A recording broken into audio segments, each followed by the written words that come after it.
आम आदमी पार्टी के बारे में कोई सीरियसली नहीं लेता है। और अशोक तंवर जी खुद का कोई हल्का नहीं है उनके पास, वो मेरे पे कमेंट करना छोड़ दें। और आम आदमी पार्टी अब आम नहीं रही, करोड़ों की पार्टी हो गई है। मैं 30,000 वोट से जीता था, भव्य उससे कहीं बड़ी जीत से जीतेगा। फिर कितनी कहीं बड़ी में देखो कहीं बड़ी अभी कहना मुश्किल है, इलेक्शन शुरू हुआ। मैं आज की डेट में हम मेरे से फालतू वोट की लीड पे खड़े हैं, मेरा दावा है। और इससे भी इलेक्शन शुरू हुआ है, आगे आगे देखते हैं लीड कितनी बढ़ती जाती है। और मैं आपको लिख के दे रहा हूँ, जिस वक्त 10 बजे इनके लोग पोलिंग से भाग जाएंगे और काउंटिंग में 9 बजे इनके लोग काउंटिंग सेंटर खाली छोड़ के भाग जाएंगे। ये मेरा चैलेंज है। जी नमस्कार। बेटे को टिकट दे दिया है पार्टी ने, आप भी यही चाहते थे, रास्ता कितना आसान है? देखिए बहुत आसान रास्ता है, आपके सामने उत्साह लोगों का देखने को आपको मिल रहा है। और जो आदमपुर हल्के की जनता चाहती थी उसी का सम्मान बीजेपी ने किया है। तो इसके लिए मैं माननीय नरेंद्र मोदी जी का, जेपी नड्डा साहब का, अमित शाह जी का, माननीय मनोहर लाल खट्टर जी का, ओम प्रकाश धनखड़ जी का, सबका आभार व्यक्त करता हूं कि इन्होंने नौजवान को टिकट दिया। और जो भारतीय जनता पार्टी की सोच है कि नौजवानों को आगे लेके आना है, उस सोच को एक बार फिर उन्होंने मोहर लगाई है। भगवंत मान ने पिछले दिनों कहा था कुलदीप जी 107 नंबर बंद होगी। मैं तो ये पूछ रहा था लोगों से, भाई इसमें कुलदीप सिंह के अलावा भव्य बिश्नोई का नाम भी जुड़ सकता है? नहीं बिल्कुल, ये जो 107 नंबर दुकान है चौधरी भजन लाल जी की प्रतिमूर्ति आदमपुर हल्के की जनता मानती है। और जब उन्होंने 107 नंबर बंद करने की बात कही तो आदमपुर हल्के की जनता की भावनाओं को ठेस पहुंची। और मैं समझता हूं मान साहब को उसके लिए माफ़ी मांगनी चाहिए और भव्य को आशीर्वाद जनता आदमपुर की अवश्य देगी। क्या लगता है पिता की जो लीड पिछली बार थी 29,000 से ज्यादा वोट 2019 में आपने लीड हासिल की थी, अब की बार वो भव्य उसको बरकरार रख पाएंगे? देखिए मैं आदमपुर हल्के की जनता को विश्वास में लेके या विश्वास से कहता हूं कि मुझसे कहीं ज्यादा वोट इस इलेक्शन में भव्य को मिलेगा और 6 नवंबर को आपको देखने को मिलेगा। 2019 में भी हुआ था जब यहाँ पर लोकसभा का चुनाव लड़ रहे थे, तो आदमपुर में भव्य बिश्नोई को हार मिली थी 9 विधानसभा सीटों की अगर बात करें। तो अब की बार लगता है कि जनता प्यार करेगी? देखिए लोकसभा के बाद जब भी आपको टैली करते हैं तो अंतिम चुनाव से करते हैं। तो अंतिम चुनाव में हम यहाँ लगभग 30,000 वोट से जीते थे आदमपुर विधानसभा से, और उससे कहीं ज्यादा वोट भव्य को मिलेगा, ये मेरा दावा है। मुकाबला कुलदीप जी किससे मानते हैं, कांग्रेस से आम आदमी से? एक से तो मानना ही पड़ेगा। एक तरफा चुनाव है ये, जब भी यहाँ चुनाव होता है ये आदमपुर हल्के के मान और सम्मान का चुनाव होता है।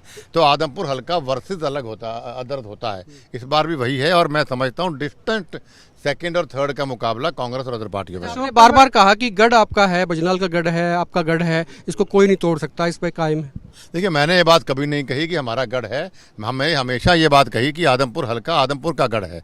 वो लोग भूपेंद्र हुड्डा कहते हैं कांग्रेस जीतेगी, आम आदमी पार्टी कहती है आम आदमी पार्टी जीतेगी, और हम कहते हैं आदमपुर जीतेगा। तो इसलिए हमने हमेशा कहा कि आदमपुर हल्के अपनेपन की बात है। चुनाव ना भजन लाल जी का होता है, ना कुलदीप का, ना भव्य का। ये चुनाव आदमपुर हल्के का मुकाबला बाहरी लोगों से होता है और वो इस बार होगा। अशोक तंवर दावा करते हैं प्राथमिकताएं क्या रहेंगी? देखिए मेरा प्रयास ये रहा भारतीय जनता पार्टी में जाने का एक सबसे बड़ा कारण मोदी जी और खट्टर साहब की नीति से प्रभावित होने के अलावा ये भी रहा कि आदमपुर हल्के का विकास मैं चाहता हूं। पिछले 2.5 साल में लगभग 325 करोड़ की परियोजनाएं मैंने लागू भी की और करवाए भी हैं काम। लेकिन जो ताबड़तोड़ काम चौधरी भजन लाल जी की सरकार में होते थे वो हम नहीं करवा पाए क्योंकि विपक्ष में थे।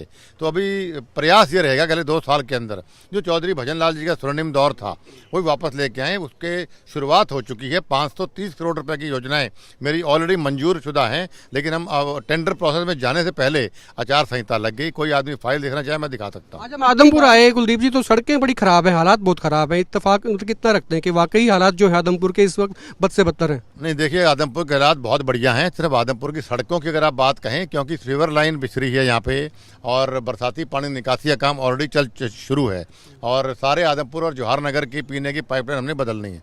सड़कें 29 करोड़ 32 लाख रुपए की हमारे मंजूर हो चुकी हैं सड़कें आदमपुर की सारी। वो काम इसलिए नहीं शुरू हुआ क्योंकि खुदाई होनी है।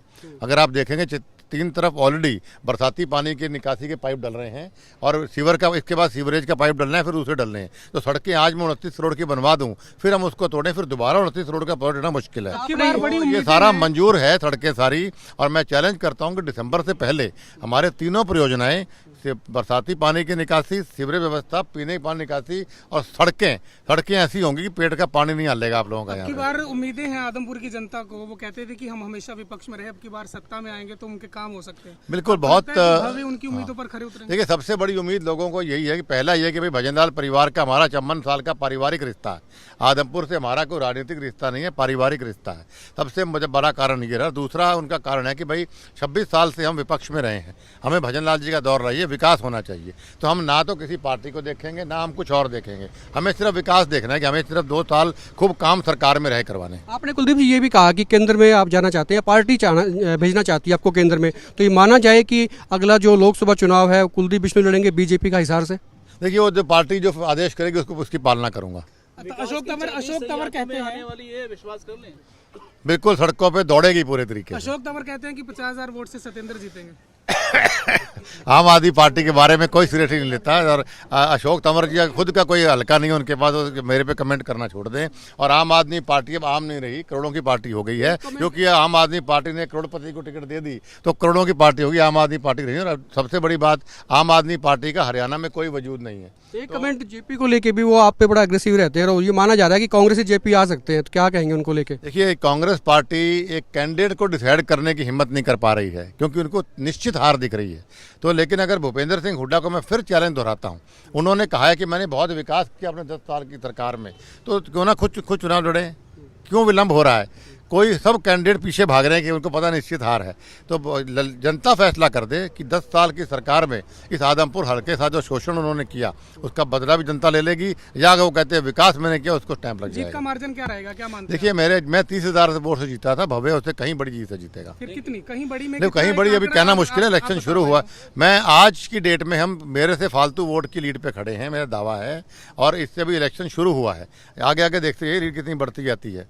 और मैं आपको लिख के दे रहा हूँ, जिस वक्त 10 बजे इनके लोग पोलिंग से भाग जाएंगे और काउंटिंग में 9 बजे इनके लोग काउंटिंग